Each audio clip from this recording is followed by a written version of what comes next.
Sumainyo ang Panginoon. At sumaiyo rin. Ang mabuting balita ng Panginoon ayon kay San Marcos. Papuri sa iyo, Panginoon.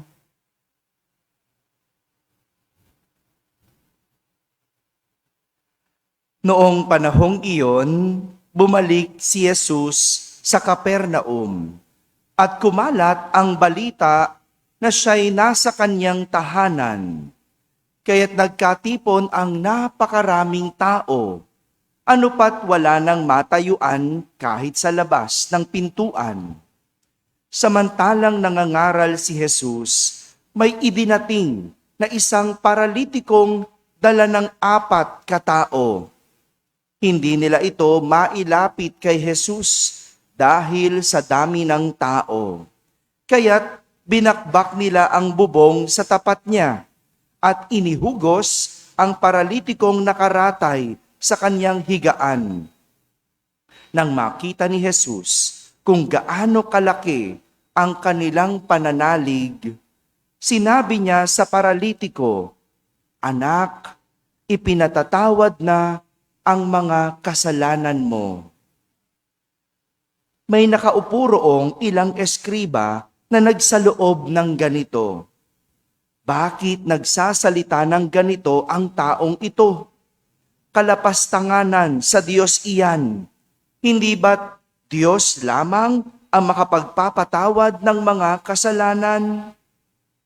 Talos ni Jesus ang kanilang iniisip, kaya sinabi niya, bakit kayo nagsasaloob ng ganyan? Alin ba ang lalong madali?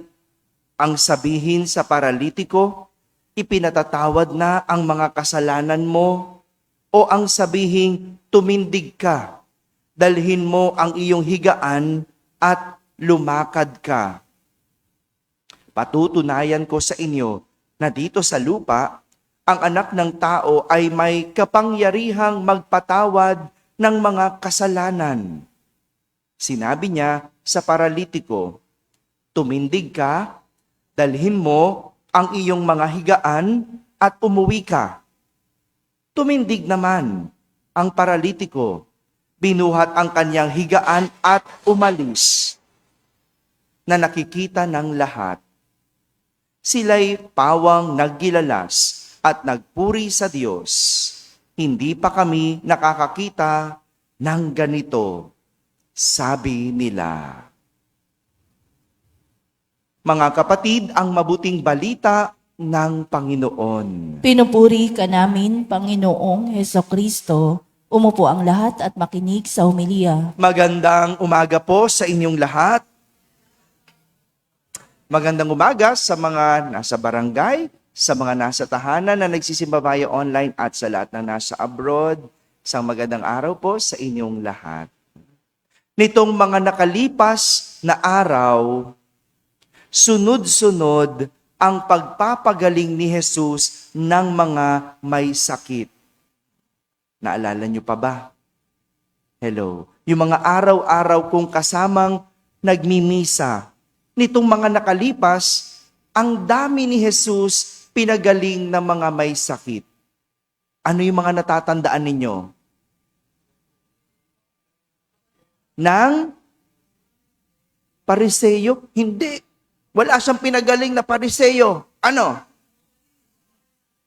Oo nga, ano nga sakit? Sino nga yung mga pinagaling? Ha? Biyanan, Nino. Biyanan, Nino. Biyanan ni Simon. Pedro. Mga to. Ha? Biyanan ni Simon Pedro. Sino pa? Ano pa yung sakit na pinagaling niya? Natatandaan nyo nitong nakalipas na araw? Ketong, di ba? Kailan yun? Kahapon, di ba? O ano pa? Yung mga inaalihan ng demonyo. Lahat yan pinagaling ni Jesus.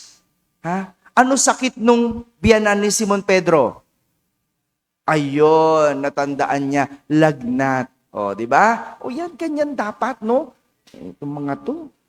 Araw-araw isisimba, tulala.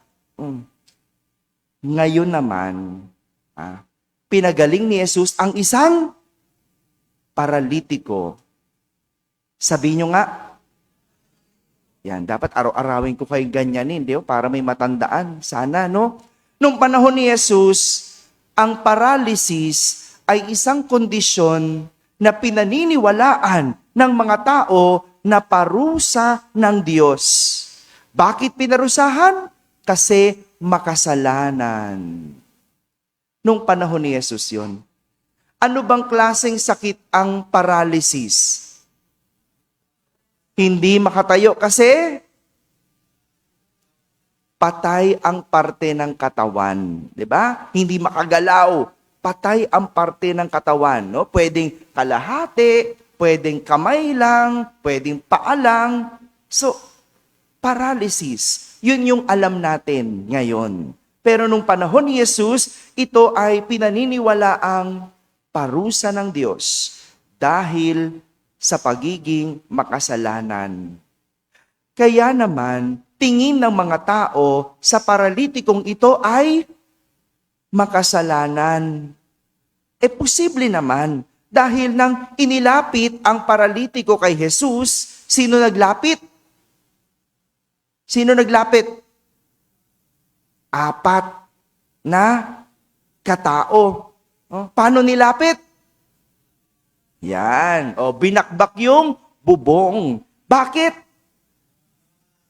Yan. Kasi madaming tao sa labas. Hindi punong-puno yung pinto. Dahil hindi makapasok, ginawa yung bubong. Bakit? Kasi hindi makagalaw.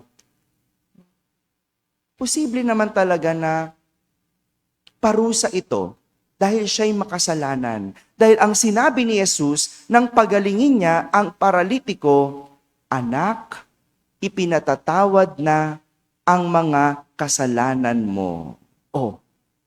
Tama. Tugma. Hindi ba? Kasi yung mga nitong nakalipas sa araw, paano magpagaling si Jesus? Ibinabangon niya.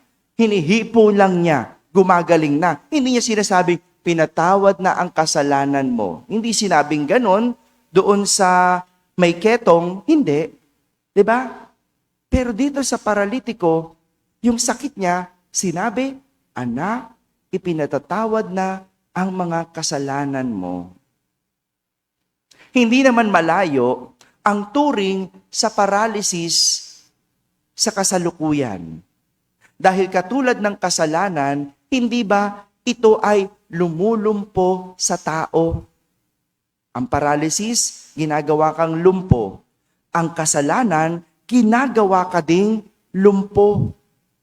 Gaya ng pagsisinungaling. Sino mga sinungaling dito? Taas ang kamay. Yan.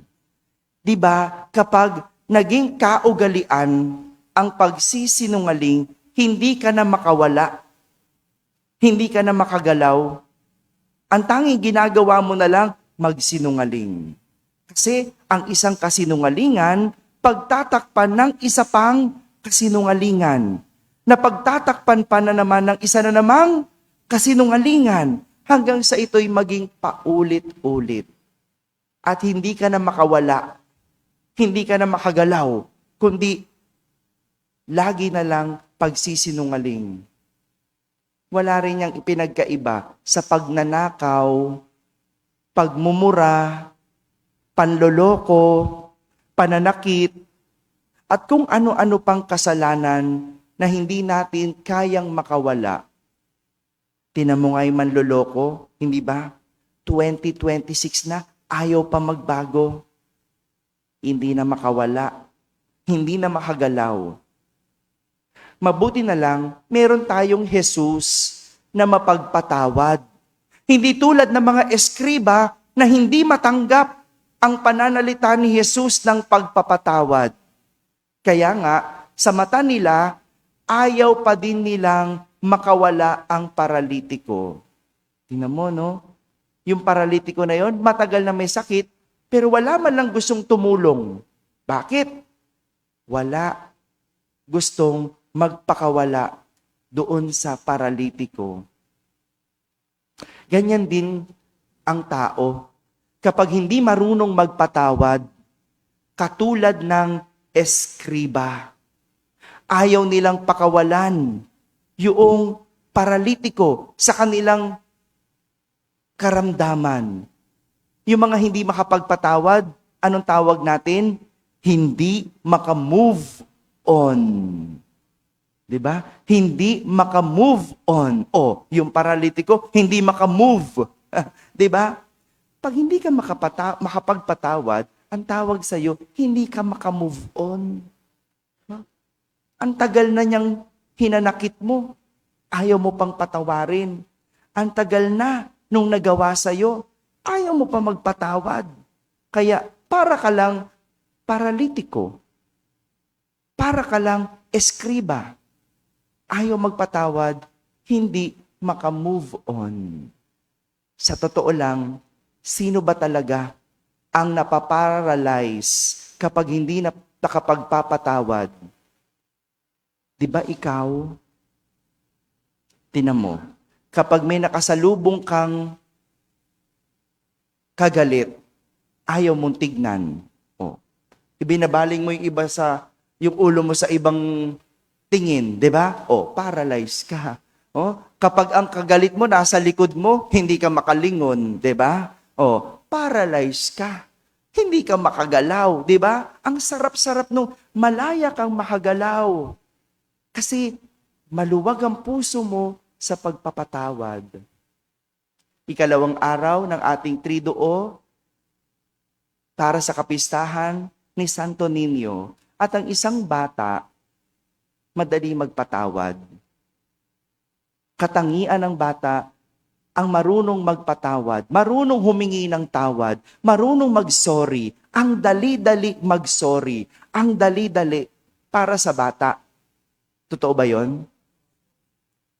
Pero kapag ang bata, pag napansin mo, hindi na makapagpatawad, hindi na yan bata. Matanda na yan. Sino may kasalanan? Sinong di nagturo? Yung matanda.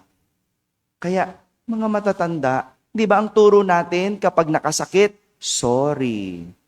O, bakit hindi mo magawa? Hello. Ano ba ang mas madali? Sabihing ipinatatawad na ang kasalanan mo o sabihing magbangon ka, damputin ang iyong higaan at lumakad? Hello. Di ba yun yung sinabi ni Jesus? Kasi para sa atin, mas mahirap magsabi ng patawad. Parang mas posible pa ang gumalaw ang isang paralitiko kesa sa mas magsabi ka ng patawad. Pero si Jesus, ang dali sa kanya, ang sabihing ipinatatawad na ang iyong kasalanan. Bakit? Ganyan ang Diyos. Mapagpakumbaba. Ang Santo Niño, isang bata, mababa, nagpakababa. Mga kapatid, ang pagpapatawad ay lunas sa mabigat na karamdaman. Kaya kung mabigat ang iyong nararamdaman, kasi hindi ka makapagpatawad. Kaya, pag mabigat na, magpatawad. Yan ang paanyaya sa atin ng ating Ebanghelyo. Pag mabigat na, magpatawad. Amen.